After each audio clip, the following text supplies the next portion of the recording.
أشهد أن لا إله إلا الله وحده لا شريك له وأشهد أن محمدا عبده ورسوله أما بعد فأعوذ بالله من الشيطان الرجيم بسم الله الرحمن الرحيم الحمد لله رب العالمين الرحمن الرحيم مالك يوم الدين إياك نعبد وإياك نستعين اهدنا الصراط المستقيم صراط الذين أنعمت عليهم غير المغضوب عليهم ولا الضالين. امروز خطبه را از میان خلفای راشدین با ذکر خیر حضرت علی بن ابو طالب شروع می کنم.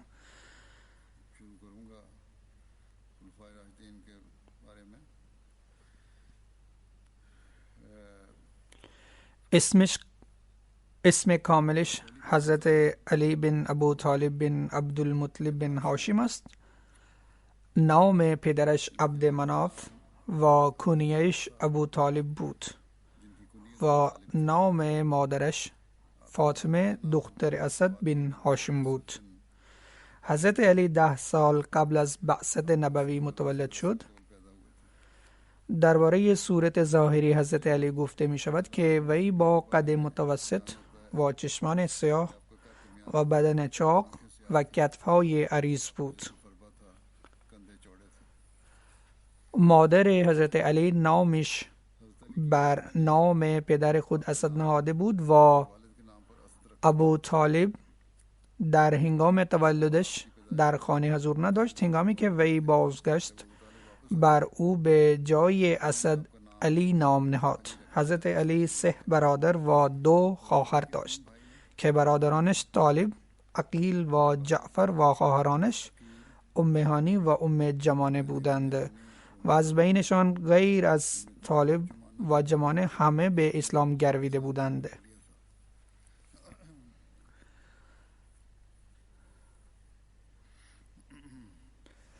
حضرت علی کنیه های ابوالحسن، ابو سبتین و ابو تراب داشت.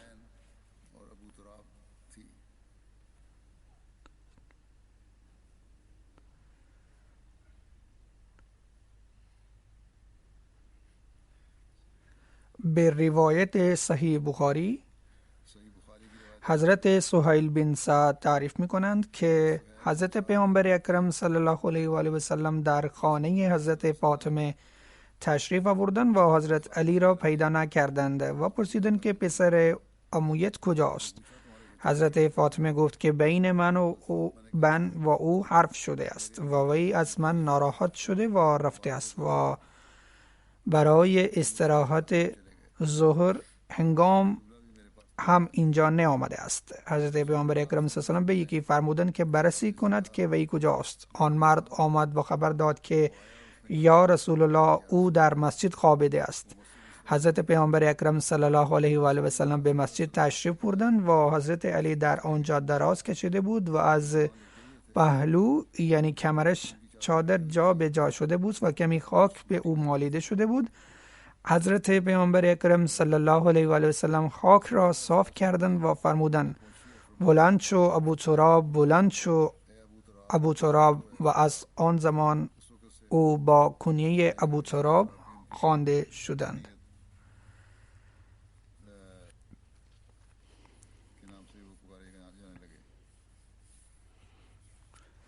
وی چطور تحت کفالت حضرت پیامبر اکرم صلی الله علیه و سلم در آمدند، در این باره نقل می شود که مجاهد بن جبر ابوالحجاج میگوید که دوچار شدن قریش با مصیبت بزرگ قحط از طرف خداوند متعال برای حضرت علی موجب انعام و خیر و برکت گشت. حضرت ابوطالب آدم عیالوری بود، لذا حضرت پیامبر اکرم صلی الله علیه و سلم به عموی خود حضرت عباس که در میان بنو هاشم وضع مالی بهتری داشت گفت ای عباس، برادرت ابوطالب عیالوری است و به سبب قحطی که رخ داده است از شرایطش هم آگاهید. شما به همراه ما بیایید تا از مشکل عیالوریش کمی بکاهیم و از پسرانش یکی را من تحت کفالت خود میگیرم و کفالت یکی را شما به عهده بگیرید. ما دو برای کم کردن بار مسئولیت حضرت ابوطالب کافی هستیم. حضرت عباس گفت باشد. هر دو نزد حضرت ابوطالب آمدن و گفتن که می خواهیم که از مشکل عیالوریت کمی بکاهیم تا اینکه این مشکل قحطی که در آن هستیم بگذرد. حضرت ابوطالب گفت باشد، پس عقیل را بگذارید نزدم بماند و غیر از او هرچه را بخواهید انجام بدهید. آنگاه حضرت پیامبر اکرم صلی الله علیه و سلم دست حضرت علی را گرفتن و مسئولیت کفالت او را پذیرفتند و حضرت عباس دست حضرت جعفر را گرفت و حضرت علی را در کنار حضرت پیامبر اکرم صلی الله علیه و سلم تا این که خداوند متعال ایشان را به عنوان پیامبر مبعوث کردند. آنگاه حضرت علی به آن حضرت گروید و اطاعت از ایشان را پیشه نمود و ادعای حضرت را تصدیق و تایید کرد و حضرت جعفر نزد حضرت عباس ماند تا این که حضرت جعفر هم اسلام آورد. آنگاه حضرت عباس حضرت جعفر را رها کرد. این روایت از تاریخ طبری بود. حضرت میرزا بشیر احمد این روایت از تاریخ طبری بود و حضرت میرزا بشیر احمد این روایت را این گونه تعریف کرده است که ابوطالب بسیار آدم محترمی اما فقیر بود و بسیار با تنگ دستی امرار معاش میکرد، علل خصوص در آن ایام که در مکه قحطی آمد و آن روزها بر او بسیار سخت بود. عاقبت وقتی که حضرت پیامبر اکرم صلی الله علیه و سلم این اوضاع عموی خود را دیدند، به عموی دیگر خود عباس گفتند عمو، برادرت به لحاظ اقتصادی بسیار دچار مشکل است. چقدر خوب است اگر از پسرانش یکی را شما به خانه خود ببرید و یکی را من به خانه خود بیاورم. عباس با این پیشنهاد موافقت کرد و سپس هر دو با هم نزد ابوطالب رفتند و این درخواست را با او در میان گذاشتند. و از اولاد خود عقیل را بسیار دوست داشت. گفت عقیل را نزد من بگذارید، ما باقی را اگر مایل باشید می توانید با خود ببرید. آنگاه جعفر را عباس برد و علی را حضرت پیامبر اکرم صلی الله علیه و سلم به منزل خود آوردند. آن زمان حضرت علی رضی الله عنه 6 یا 7 سال داشت و بعد از آن حضرت علی همیشه در کنار حضرت پیامبر اکرم صلی الله علیه و سلم ماند. درباره اسلام آوردن حضرت علی از ابن اسحاق این روایت نقل شده است که حضرت علی بن ابو طالب یک روز پس از ایمان آوردن حضرت خدیجه و خواندن نماز به همراه حضرت پیامبر اکرم صلی الله علیه و سلم ایمان آورده بود.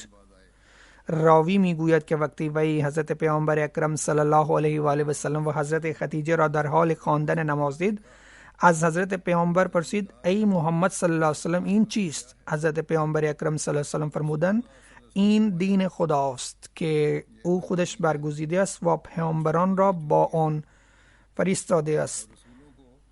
پس من تو را به ایمان آوردن به خدا و عبادتش و تکذیب لات و عزی دعوت میکنم. بران حضرت علی گفت این چیزی است که درباره آن من قبل از امروز هیچگاه نشنیدم. در این باره نمیتوانم چیزی بگویم مادامی که با ابوطالب در این راستا صحبت نکنم. حضرت پیامبر اکرم صلی الله علیه و سلم دوست نداشتند که این راز قبل از اعلام نبوتشان برملا شود، لذا با حضرت علی فرمودند ای علی اگر تو اسلام نیمی آوری اشکالی ندارد، ولی این موضوع را فعلا جایی بازگو نکن. پس حضرت علی آن شب را گذراند و در آن خداوند متعال اسلام را وارد دل حضرت علی کرد و صبح بعد وی در خدمت حضرت پیامبر اکرم صلی الله علیه و حاضر شد و عرض کرد ای محمد شب هنگام من به من چه فرموده بودید؟ حضرت پیامبر اکرم صلی الله علیه و فرمودند گفتم که شهادت بده که هیچ معبودی جز الله نیست، او واحد است و هیچ کس با او شریک نیست و لات و عزا را تکذیب کن و از شرکای خدا اظهار براءت کن. حضرت علی همین کار را کرد و اسلام آورد. حضرت علی از ترس ابو طالب مخفیانه نزد حضرت پیامبر اکرم صلی الله علیه وسلم می آمد و اسلام آوردن خود را از دیگران مخفی نگه داشت، در حالی که همانجا در کنار حضرت پیامبر زندگی می کرد. در روایت همین نقل شده است. به هر حال این روایت از اسدالغابه است. پس از حضرت خدیجه اولین کسی که اسلام آورد حضرت علی بود و آن زمان سنش 13 سال است و در روایت دیگر سنش 15، 16 و 18 سال هم نقل شده است. سیره نویسان این بحث را هم کردند که از مردان چه کسی اول از همه اسلام آورد، حضرت ابوبکر یا حضرت علی یا حضرت زید. بعضی ها این موضوع را اینطور حل می کنند که از کودکان اول از همه حضرت علی ایمان آورد و از بزرگان حضرت ابوبکر و از بردگان حضرت زید اول از همه ایمان آوردند. در این باره حضرت میرزا بشیر احمد هم نظر خود را نوشته‌اند. وی می نویسند مورخان در این امر اختلاف دارند که پس از حضرت خدیجه از میان مردان چه کسی از اول از همه ایمان آورده است. بعضی ها نام حضرت ابوبکر عبدالله بن ابی قحافه را میبرند و بعضی نام حضرت علی را میبرند، در حالی که سنش در آن زمان فقط 10 سال بود، و بعضی نام غلام آزاد ساخته حضرت پیامبر اکرم صلی الله علیه و آله یعنی حضرت زید را میبرند.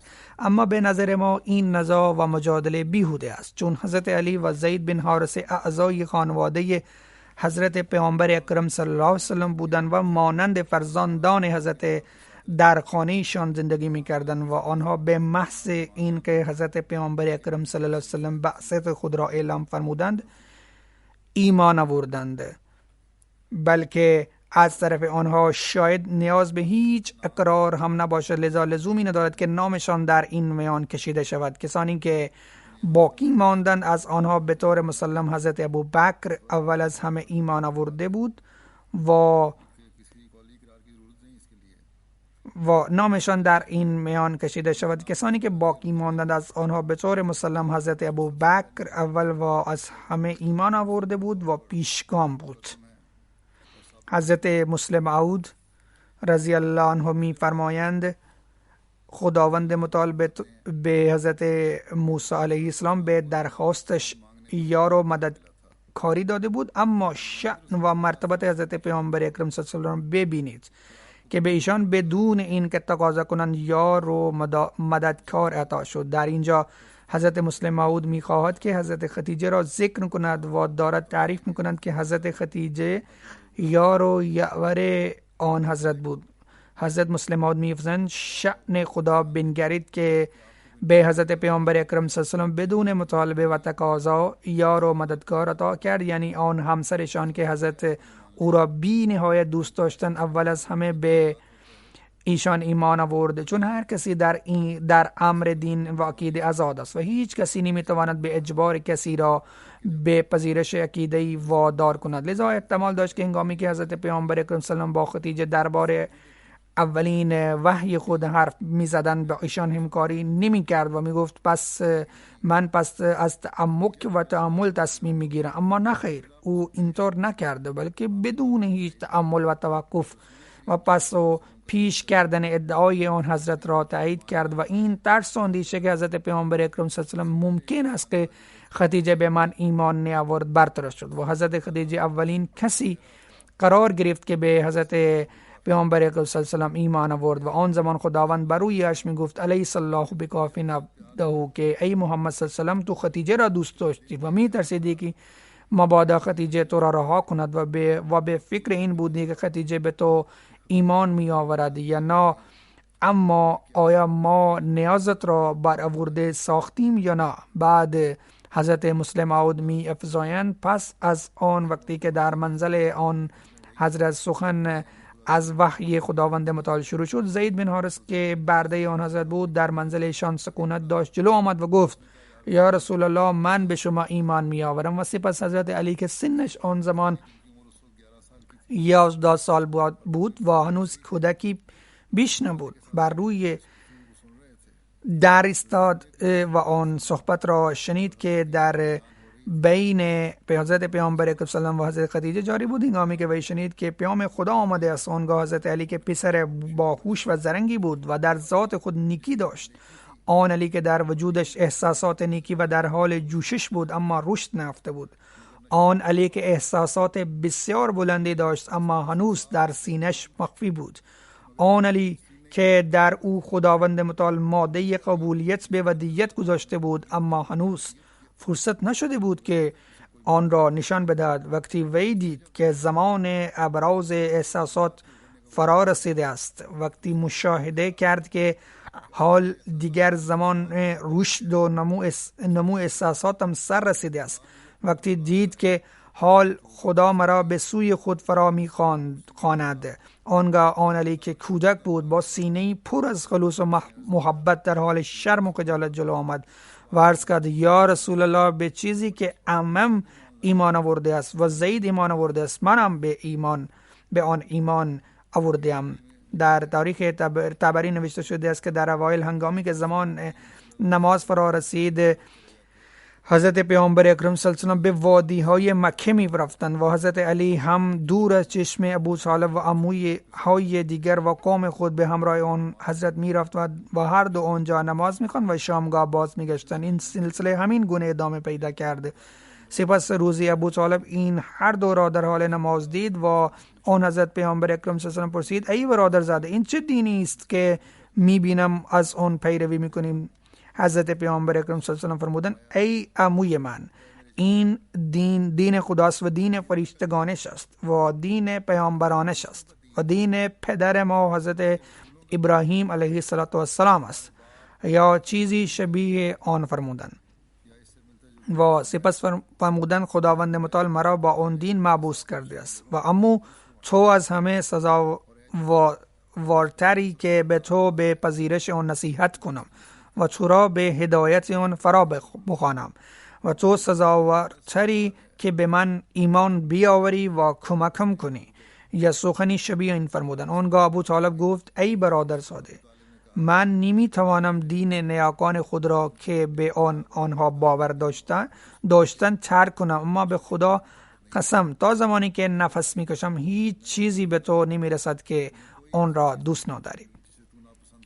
حضرت میرزا بشیر احمد این رخداد را این گونه تعریف کرده است که باری حضرت پیامبر اکرم صلی الله علیه و سلم و حضرت علی در یکی از وادی‌های مکه در حال نماز خواندن بودند که گذر ابو طالب از آنجا افتاد و هنوز از اسلام هیچ خبر نداشت، لذا متوقف شد و با حیرانی این منظره را نگاه کرد. پس از پایان گرفتن نمازشان وی پرسید برادرزاده این چه دینی است که پیشه کرده اید؟ حضرت پیامبر اکرم صلی الله علیه و فرمودند عمو، این دین الهی و دین ابراهیم است. و سپس حضرت به طور مختصر ابو طالب را به اسلام دعوت کرد، اما ابو طالب با گفتن این از گرویدن به اسلام سرباز زد که من نمیتوانم دین اجدادی خود را رها کنم. اما همون لحظه خطاب به پسر خود حضرت علی گفت اری پسر، تو میتوانی به محمد صلی الله علیه و آله و سلم کمک کنی، مطمئنم که او تو را به جز به نیکی و هیچ راهی دیگر دعوت نخواهد کرد. ذکر انذار کردن و بیم دادن حضرت پیامبر اکرم صلی الله علیه و سلم به خویشاوندانشان در جای این گونه نقل شده است که حضرت برا بن عازب تعریف میکنند که هنگامی که بر حضرت پیامبر اکرم صلی الله علیه و آله و سلم این آیه نازل شد که یعنی تو به اهل خاندان یعنی خویشاوندان خود را بیم بده، حضرت خطاب به حضرت علی فرمودن ای علی، با غذای یک سا ران گوسفند را آماده کن و در روایت دیگر به جای یک سا کلمه مد نقل شده. یک سا برابر با 4 مد بود، یعنی 2.5 کیلو می توانیم بگوییم. و در اینجا این نکته هم نوشته شده است که سا هم در اهل کوفه و عراق برابر با 8 مد می بود، یعنی نزدیک به 4.5 کیلو، اما به هر حال مقدارش کم بود و مقدار غذا چه 2.5 کیلو باشد یا 4.5 کیلو، هدف از آن دعوت کردن خاندان بود و برای آنها غذا تدارک دیده می شود. و سپس فرمودن و برای ما پیاله بزرگ شیر تهیه کن و سپس بنو عبدالمطلب را جمع کن. حضرت علی می گویند که من همین کار را کردم و همه آنان را جمع شدن. روی هم رفته 40 نفر بودند و یک نفر از آن کم و زیاد بود. در بینشان عموی حضرت ابوطالب و حمزه و ابو عباس و ابواللهب هم حضور داشتند. من آن ظرف بزرگ غذا را جلویشان کردم. حضرت پیامبر اکرم صلی الله علیه و سلم از آن تیکه از گوشت را گرفتند و دندانهای خود آن را خرد کردند و آن تیکه را در اطراف آن ظرف ریختند تا خدا به آن غذا برکت بده و سپس فرمودند به نام خدا بخورید. مردم از آن خوردند تا اینکه سیر شدند. به خدا قسم آن غذایی که برای همه تدارک دیده بودم فقط برای یک نفر کفایت میکرد. سپس حضرت فرمودند به مردم شیر بده. آنگاه حضرت من پیاله شیر را آوردم و همگی از آن خوردند تا اینکه همه سیر شدند، در حالی که به خدا آن شیر به این مقدار بود که فقط یک نفر می توانست تمام آن را بنوشد. سپس حضرت پیامبر اکرم صلی الله علیه و سلم با مردم حاضر صحبت کردند. ابولهب سریع شروع به صحبت کرد و گفت ببینید این دوستان چطور بر شما جادو کرده است. در اثر آن مردم پراکنده شدند و حضرت پیامبر اکرم صلی الله علیه و سلم نتوانستند با آنها صحبت کنند. روز بعد حضرت پیامبر اکرم صلی الله علیه و سلم خطاب علی فرمودند ای علی، غذا و مشروبی که دیروز تهیه کرده بودید امروز هم تهیه کن. من باز هم کار را کردم و مردم را جمع نمودم. حضرت پیامبر اکرم صلی الله علیه و سلم مثل دیروز غذا را برکت دادند و باز مردم خوردند و نوشیدند تا اینکه خوب سیر شدند. آنگاه حضرت پیامبر اکرم صلی الله علیه و سلم فرمودند ای بنو عبدالمطلب، من هیچ نوجوان عرب را نمیشناسم که برای ملت خود چیزی بهتر از آن بیاورد که من آوردم. من برایتان امری مربوط به دنیا و آخرت آوردم. و سپس فرمودند در این کار چه کسی یار و مددگار من خواهد بود؟ حضرت علی تعریف میکنند که همه ساکت ماندند و من عرض کردم یا رسول الله، با وجود این که من از همه اینها کم سنم ولی من یار و مددگارتان خواهم بود.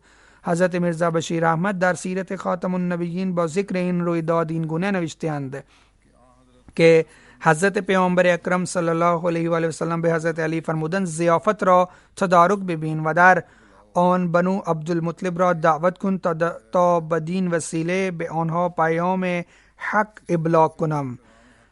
حضرت علی ضیافت را تدارک دید و حضرت پیامبر اکرم صلی الله علیه و سلم در آن تمام خویشاوندان نزدیک خود را که نزدیک به 40 نفر بودند دعوت کردند. هنگامی که آنها غذا خوردند حضرت پیامبر خواستند که خطابه خود را شروع کنند، اما ابولهب بدبخت چیزی گفت که در نتیجهش آن تمام مردم حاضر از آنجا رفتند. آنگاه حضرت پیامبر اکرم صلی الله علیه و سلم به حضرت علی فرمودند این فرصت که از دست رفت، حال دوباره تدارک ضیافت را ببین.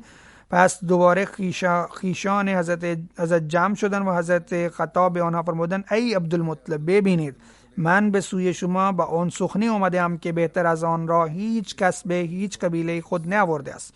من شما را به سوی خدا فرا می‌خوانم. اگر به حرفم گوش بدهید وارث بهترین نعمت‌های دین و دنیا می‌شوید. حال بگویید چه کسی در این کار یار و مددکارم خواهد بود؟ همه ساکت ماندند. در مجلس سکوت کامل حاکم بود که یک کودک لاغر 13 ساله که از چشمانش اشک می‌ریخت بلند شد و گفت اگرچه من از همه اینها ضعیف و کوچکم، اما من با شما همکاری میکنم. این صدای حضرت علی بود. حضرت پیامبر اکرم صلی الله علیه و سلم وقتی این کلمات حضرت علی را شنیدند خطاب به خویشاوندان خود فرمودند اگر آگاه باشید سخن این کودک را بشنوید و بپذیرید. حضار وقتی که این منظره را دیدن به جای این که از آن درس بگیرند همگی شروع به قهقه زدن کردند و ابولهب برادر بزرگ تر خود به ابوطالب گفت الان محمد به تو این دستور میدهد که از پسر خود پیروی کنی و پس از آن اینان با مسخره کردن اسلام و ضعف حضرت پیامبر اکرم صلی الله علیه و آله از آنجا مرخص شدند.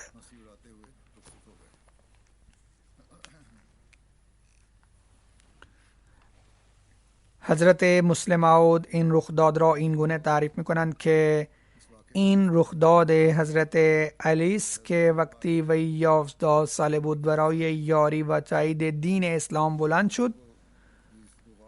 کودکان به دقت باید آن را گوش کنند. هنگامی که به حضرت پیامبر اکرم صلی الله علیه و آله وحی شد، ایشان مهمانی را تدارک دیدند و در آن سرداران بزرگ مکه را فرا خواندند و به آنها غذا دادند و سپس بلند شدند و فرمودند من نسبت به ادعای خود به شما عرضی دارم.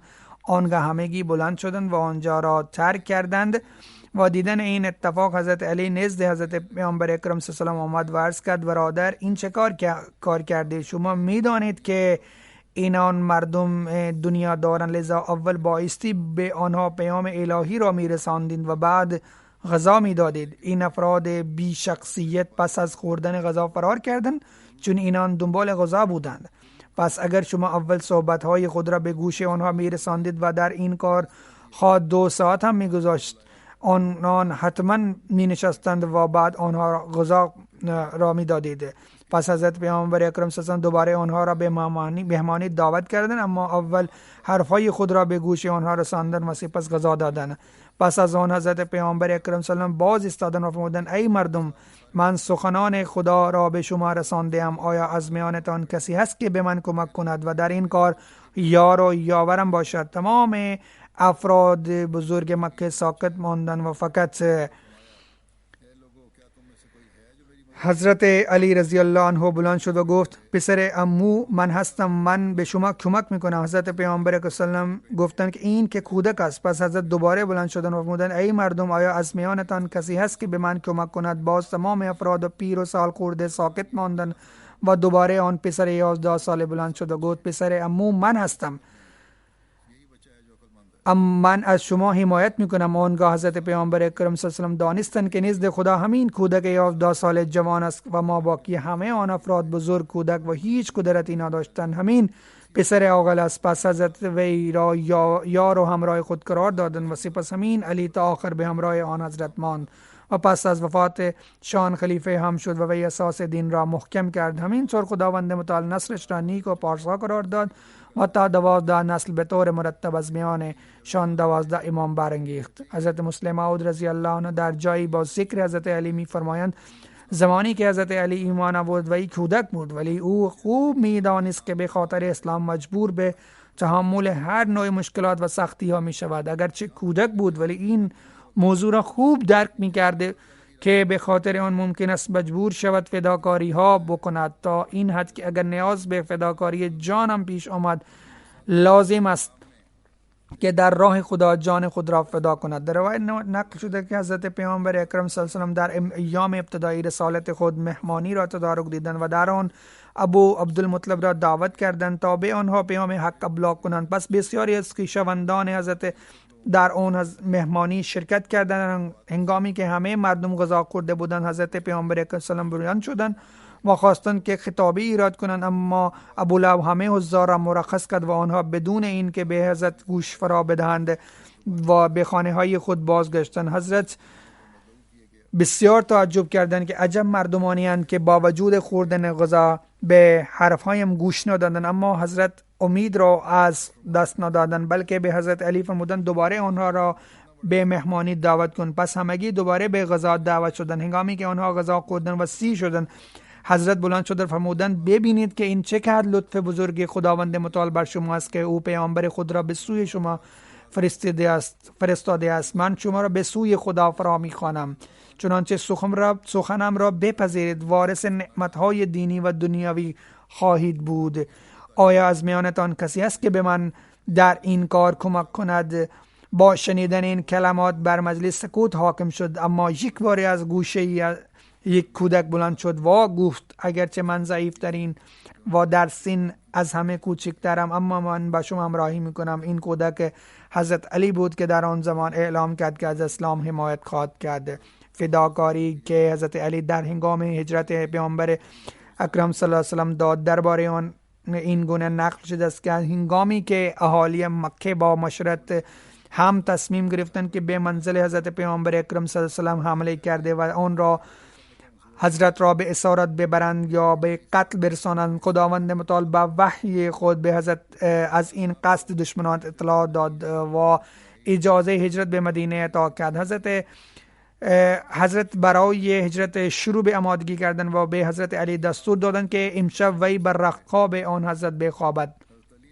حضرت علی همان چادر سرخ حضرمی حضرت پیامبر اکرم صلی الله علیه و سلم را در هنگام خواب بر خود گرفت و شب را سر کرد که حضرت پیامبر اکرم صلی الله علیه و سلم از آن در شب استفاده می کردند. آن گروه مشرکان که برای حضرت پیامبر اکرم صلی الله علیه و سلم کمین کرده بودند در هنگام صبح وارد منزل حضرت پیامبر اکرم صلی الله علیه و سلم شدند و حضرت علی از آن رختخواب بلند شد.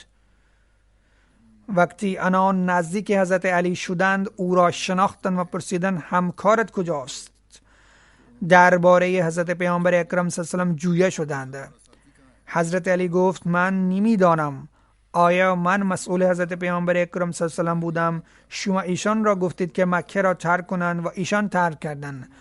مشرکان وی را سرزنش کردند و کتک زدند و سپس او را به خانه کعبه بردند و پس از اندی اسیر نمودند و آزاد کردند.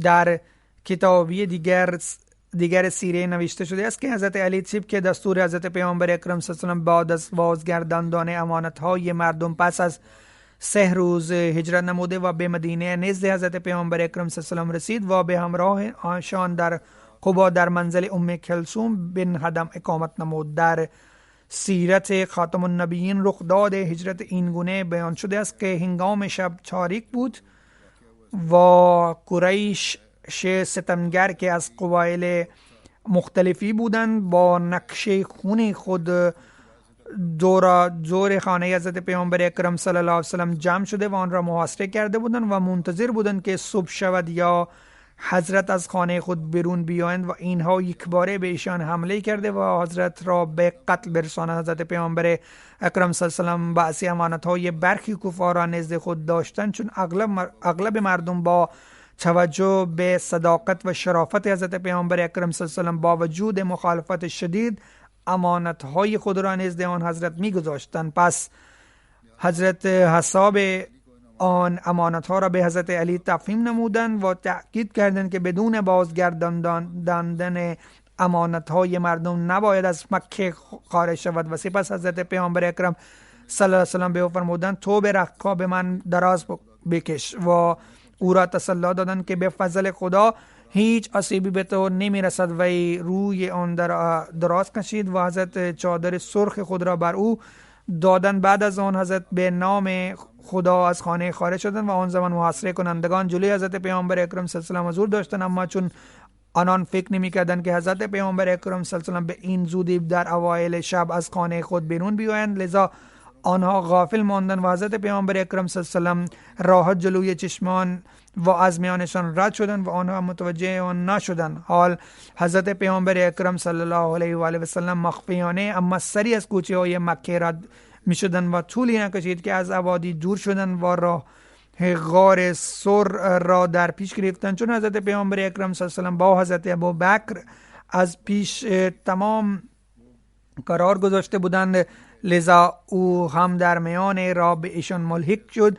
غار سور که به سبب همین رخداد یادگار مقدس تلقی می شود از مکه به سوی جنوب و از مدینه به مسافت 3 مایل در کوه ویران و در بلندای زیادی واقع است و راهش هم بسیار سخت و دشوار است و آن به سمت مدینه نیست بلکه به سمت مخالف آن قرار دارد. پس از رسیدن به آنجا اول از حضرت ابوبکر در آن غار رفت و آنجا را نظافت کرد و سپس حضرت هم داخل آن تشریف بردند. از طرف دیگر قریش که خانه حضرت پیامبر اکرم صلی الله علیه و سلم را محاصره کرده بودند و هر از گاهی به درون خانه نگاه می‌کردند و بعد دیدن حضرت علی که به رختخواب آن حضرت خوابیده بودند راحت می‌شدند، که اما هنگامی که صبح شد متوجه شدند که شکارشان از دست رفته است.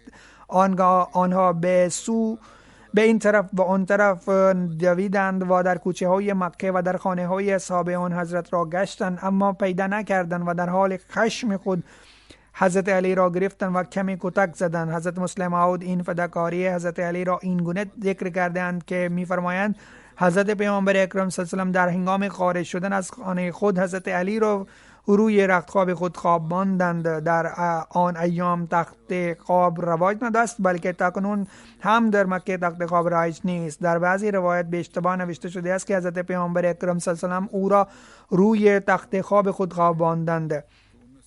در آن زمان رختخواب پهن می‌کردند، هیچ تخت خوابی نبود. پس هنگامی که حضرت پیامبر اکرم صلی الله علیه و در هنگام شب از نزدیک کفار رد شدند، بعضی از آنها حضرت را دیدند اما فکر کردند که این کسی دیگر است که شاید به ملاقات آن حضرت آمده بود و الان برمیگرده و دلیل این فکرشان این بود که حضرت پیامبر اکرم صلی الله علیه و با شجاعتی کامل بیرون آمده بودند و ذره هم ترس نداشتند، لذا آنها فکر کردند که حضرت نمیتوانند جرأت بکنند که در این وقت شب بیرون بیان. حتما این مرد کسی دیگر است که به دیدن آن حضرت آمده باشد. پس از آنها از لایه در داخل خانه نگاه کردند تا مطمئن شوند که آیا ایشان که بیرون نرفتند، اما آنها یک نفر را در حال خواب دیدن و تصور کردند که ایشان حضرت پیامبر اکرم صلی الله علیه و هستند. خلاصه تمام شب آنها جلوی خانه کشیک دادند و سپس هنگامی که در نگاهشان وقت مناسب فرا رسید وارد خانه شدند و شاید دچار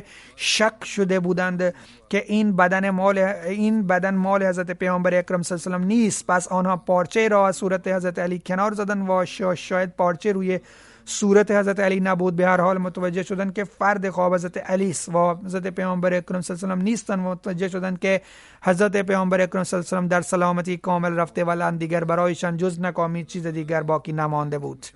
در جایی که دیگر حضرت مسلم موعود می‌فرماید خداوند متعال به حضرت علی توفیق داد که این فداکاری عظیم الشأنی را بدهد که هنگامی که حضرت پیامبر اکرم صلی الله علیه و در وقت شب خواستند از خانه خود خارج شوند، حضرت پیامبر اکرم صلی الله علیه و به حضرت علی فرمودند که تو بر رخت خواب من بخواب تا اگر کفار نگاه کنند ببینند که مردی در حال خواب است و وی برای تعقیب بر نیایند.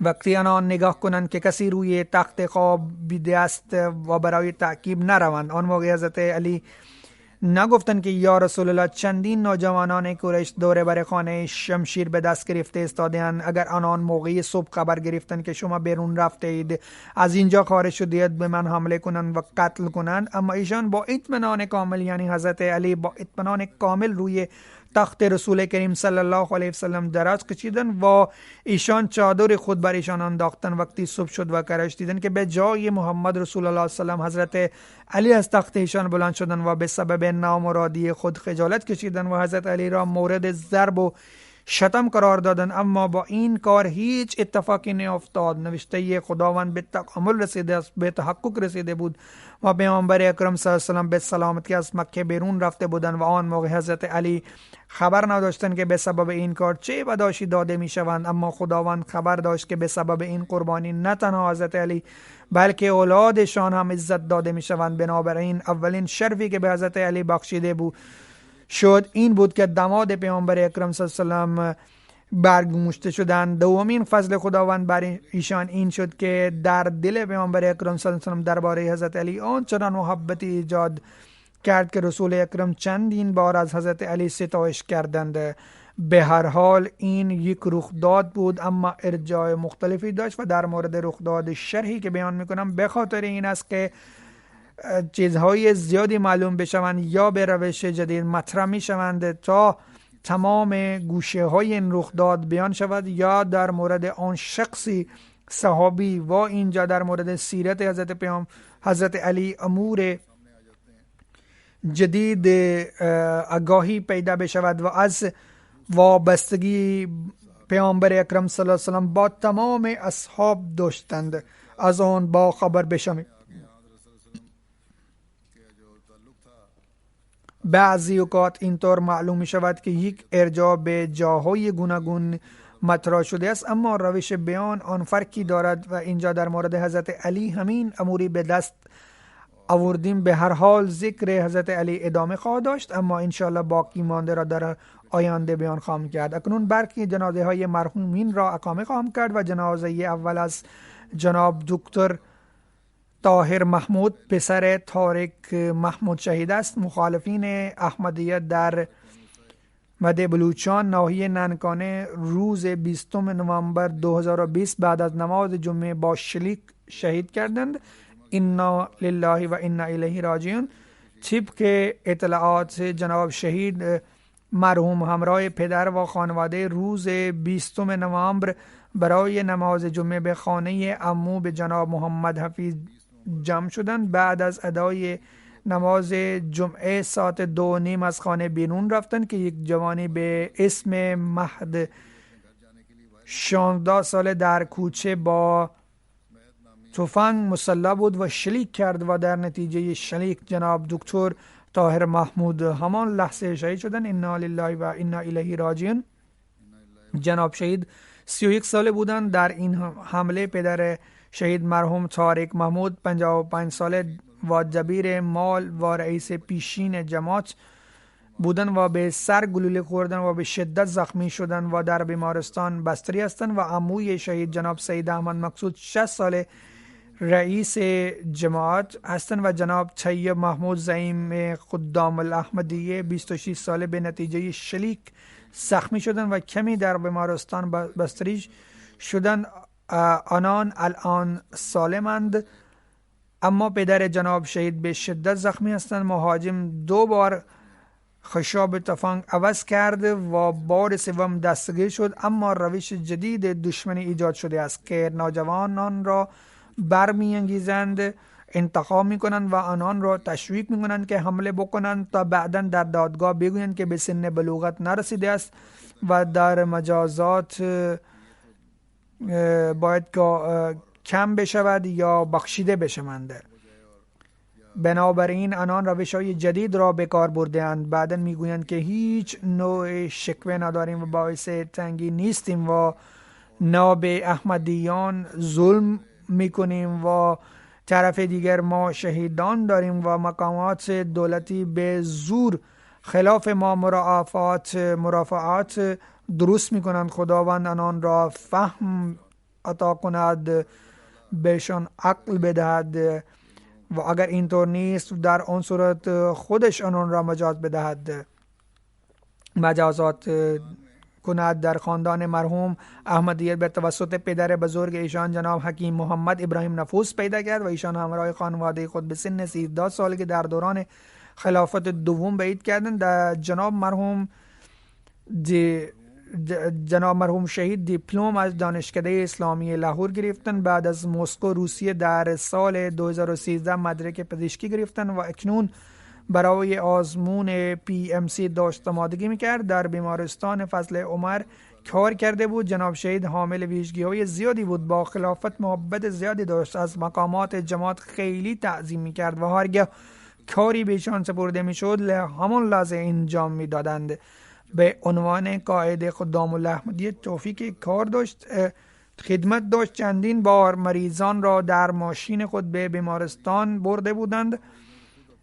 همیشه در کارهای اجتماعی پیش بودند و با افراد غیر احمدیان ارتباط خوبی داشتند. چندین افراد نجیب از احمدیان برای تعزیتشان آمدند. این خاندان از مدت طولانی با مخالفت شدید مواجه بود. در سال 1974 مخالفان مغازه پدر بزرگشان را به آتش کشیده بودند و در سال 2006 مخالفان پدرش را به شدت مورد ضرب و شتم قرار داده بودند و چندین روز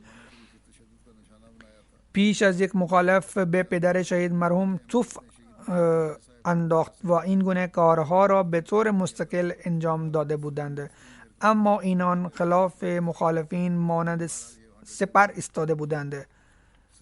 ایشان جناب صداقت احمد مبلغ سنت پیتربورگ از روسیه نوشت که وی مدت زیادی در کازاران تا تارستان روسیه سفری کرد. به عنوان پزشک سرشناس به پاکستان برگشت. میگوید که جناب دکتر طاهر محمود در دوران تحصیل رابطه ارتباط با کلاس با جماعت داشت و پایبند نماز جمعه و ادای اعانه بود و در برنامه‌های دیگر جماعت به سبب دوری از مرکز جماعت همیشه شرکت می‌نمود و علاقه هم داشتند و میگوید که در گروه پزشکی از تمام دانشجویان دیگر هوشمند بود. زبان درسی انگلیسی بود، باز هم با سعی خود زبان روسی هم یاد گرفته بودند و در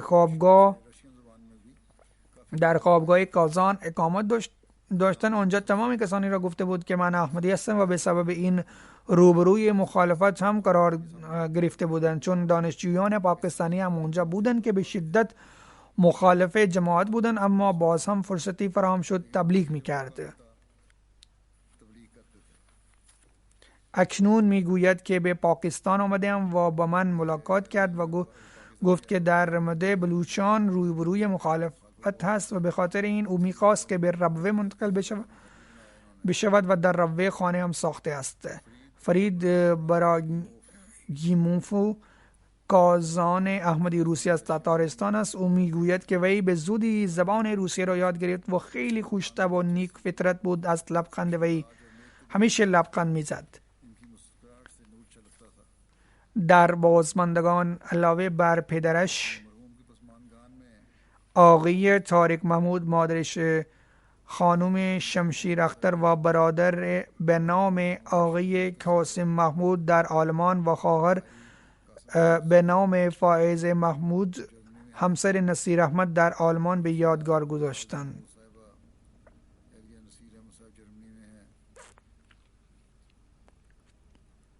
خدا درجات مرحوم را رفیع بسازد و در بهشت فردوس مقام والا عطا بکند، به مجروحان سلامتی بدهد و بهبودی کامل و را ببخشد و از هر نوع پیچیدگی محفوظ نگه دارد و افضال و رحمت‌های خود به عزیزان و خویشاوندان مرحوم دائما ارزان بخشد.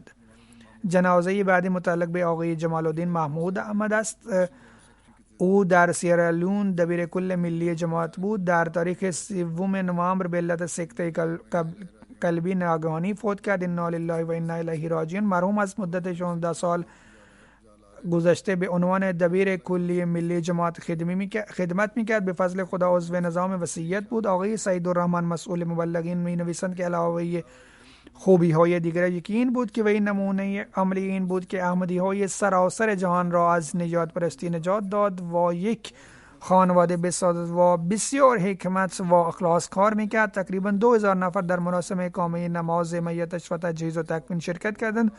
آن وقت 2 وزیر دولتی، فرمانده کل سپاه سیرالیون، متعدد اعضای پارلمان و شامل رئیس های عالی بیشتر مسئولین دولتی حضور داشته بودند. آقای مبارک طاهر دبیر برنامه نصرت جهان تحریک برای رفاه مردم افریقا می نویسند که مرحوم مخلص و فدایی و از دل و جان خدمت جماعت می کرد و از مدت دراز به عنوان دبیر کل جماعت سیرالیون توفیق خدمت را می یافت. همینطور معاون مدیر چاپخانه احمدیه سیرالیون نیز بود. مرحوم اهل غنا بود.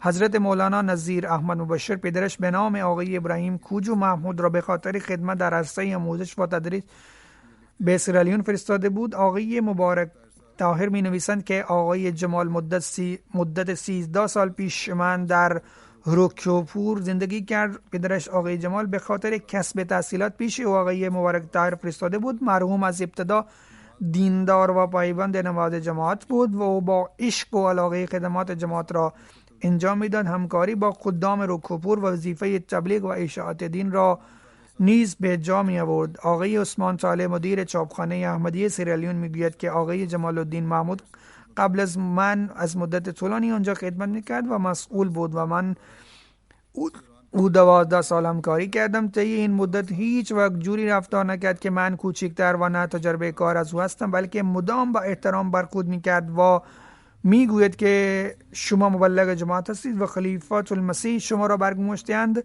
و هیچ وقت در هیچ امری از من سرپیچی نکرد. در این حد موتی و فروتن بود که وقتی برای انجام کاری به او گفته شد بلا فاصله شروع به کار میکرد و سعی میکرد که با هر روش ممکن آن کار را به پایان برساند.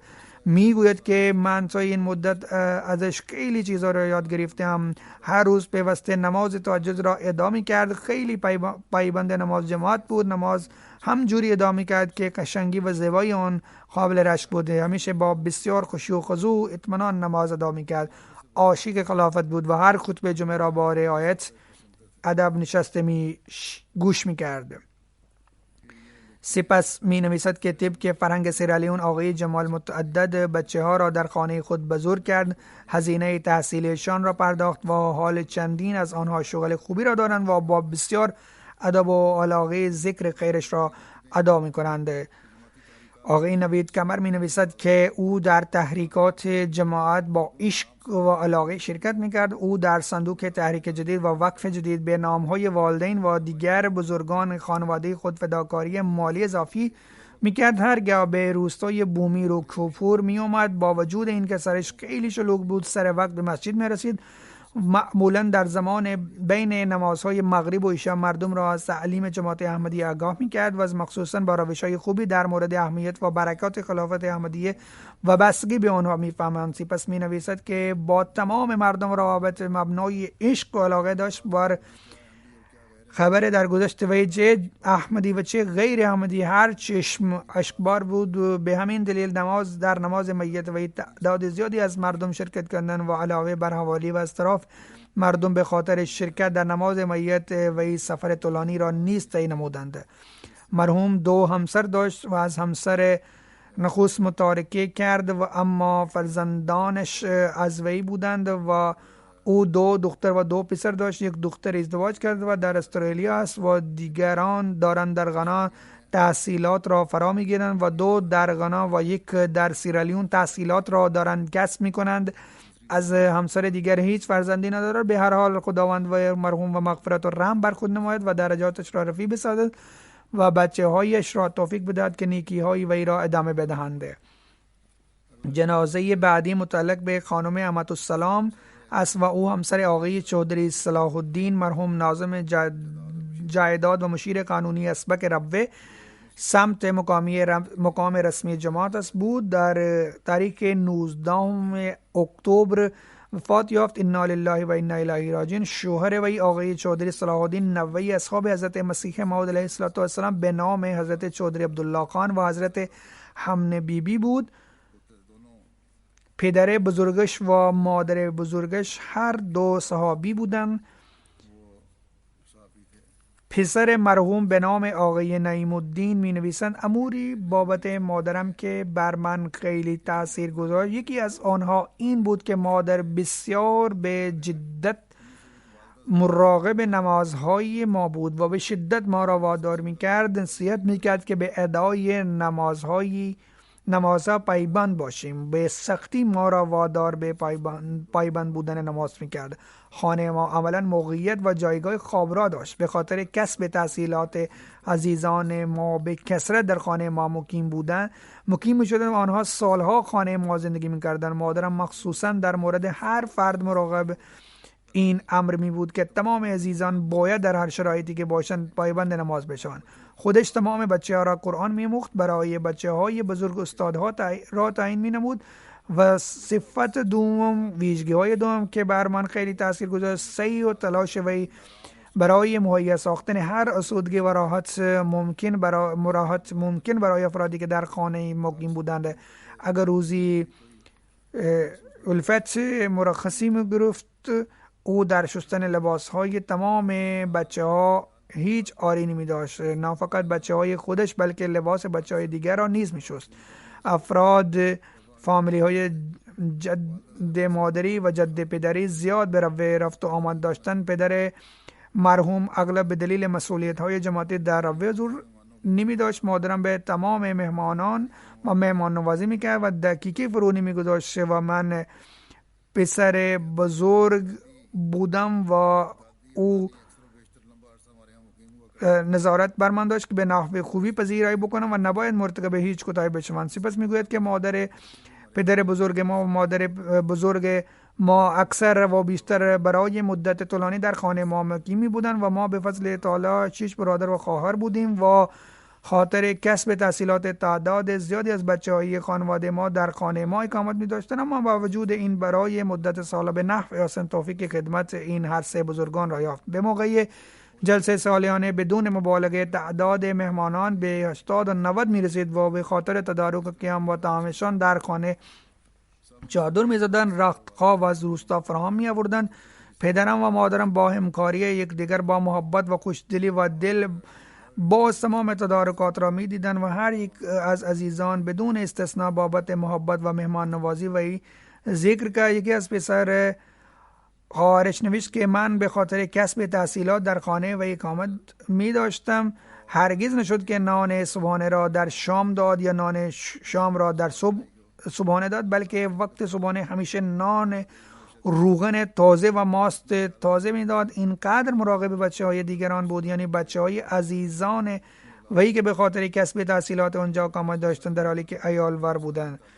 به خلیفه های جماعت رابطه مثالی ارادت و اطاعت داشت. سپس میگوید که در رگ و ریشه های ما نیز همین عواطف و احساسات محبت برای این هستی ها، این وجودها معظم و محترم خلیفه ها داخل بود. عروس وی به نام خانم نبیل نعیم میگوید که مرحومه دارای ویژگی متعددی بودند. پایبند نماز بود، تلاوت قرآن میکرد، نماز تهجد ادا میکرد، بسیار صبور و شکیبا بود، در سختی ها نیز شکایت نمیکرد، همیشه در رضایت خدا خوشحال بود، غریب پرور بود، نمیتوانست که هیچ کس را در مشکل و سختی ببیند، همیشه آماده بود به کمکشان برسد. مرحوم در اطاعت و وفا با خلافت مدام پیشی می جست. خدا کند که اولاد و نسل وی نیز دارای همین ویژگی ها باشند. به مرحوم و بر رحم و مغفرت برخورد بنماید و درجات را رفیع بسازد. جنازه بعدی متعلق به خانم منصور بشرا مادر آقای دکتر لطیف قریشی است. او در تاریخ 6 نوامبر 97 سالگی درگذشت. انا لله و انا الیه راجعون. وی اولاد صحابی بلکه اصحاب حضرت مسیح موعود علیه السلام بود. دختر حضرت منشی فیاض علی کپور چلوی بود و دختر پسر حضرت شیخ عبدالرشید بود. هر دو اصحاب بودند. در بچگی با حضرت اما جان ارتباط نزدیکی و صمیمی داشت. مرحوم با وجود دوچار بودن مرض نسیان تا آخر وقت خواندن نماز را از یادش نرفت. مدام خطبه جمعه را بر امتیه گوش میکرد. او نیک، با وفا و زن بزرگ بود. مرحوم شامل عضو نظام وصیت بودند. چون قبلا ذکر کردم مادر دکتر لطیف قریشی بود و در روزهای گذشته آقای قریشی و همسرش خانم شوکت گوهر درگذشتند. در حین حیات هر دوشان به متوفی خیلی خدمت میکردند. به هر حال هر دوشان در زندگی او وی فوت کردند. نوه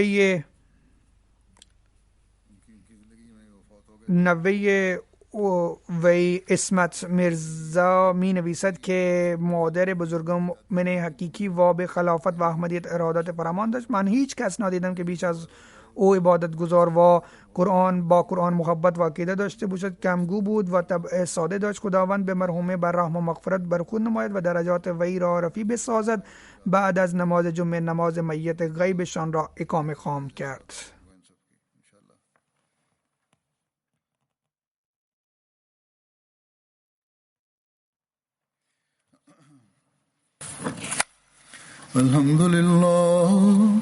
الحمد لله نحمده ونستعينه ونستغفره ونؤمن به ونتوكل عليه ونعوذ بالله من شرور أنفسنا ومن سيئات أعمالنا من يهده الله فلا مضل له ومن يضلله فلا هادي له ونشهد أن لا إله إلا الله ونشهد أن محمدا عبده ورسوله عباد الله رحمكم الله إن الله يأمر بالعدل والإحسان وإيتاء ذي القربى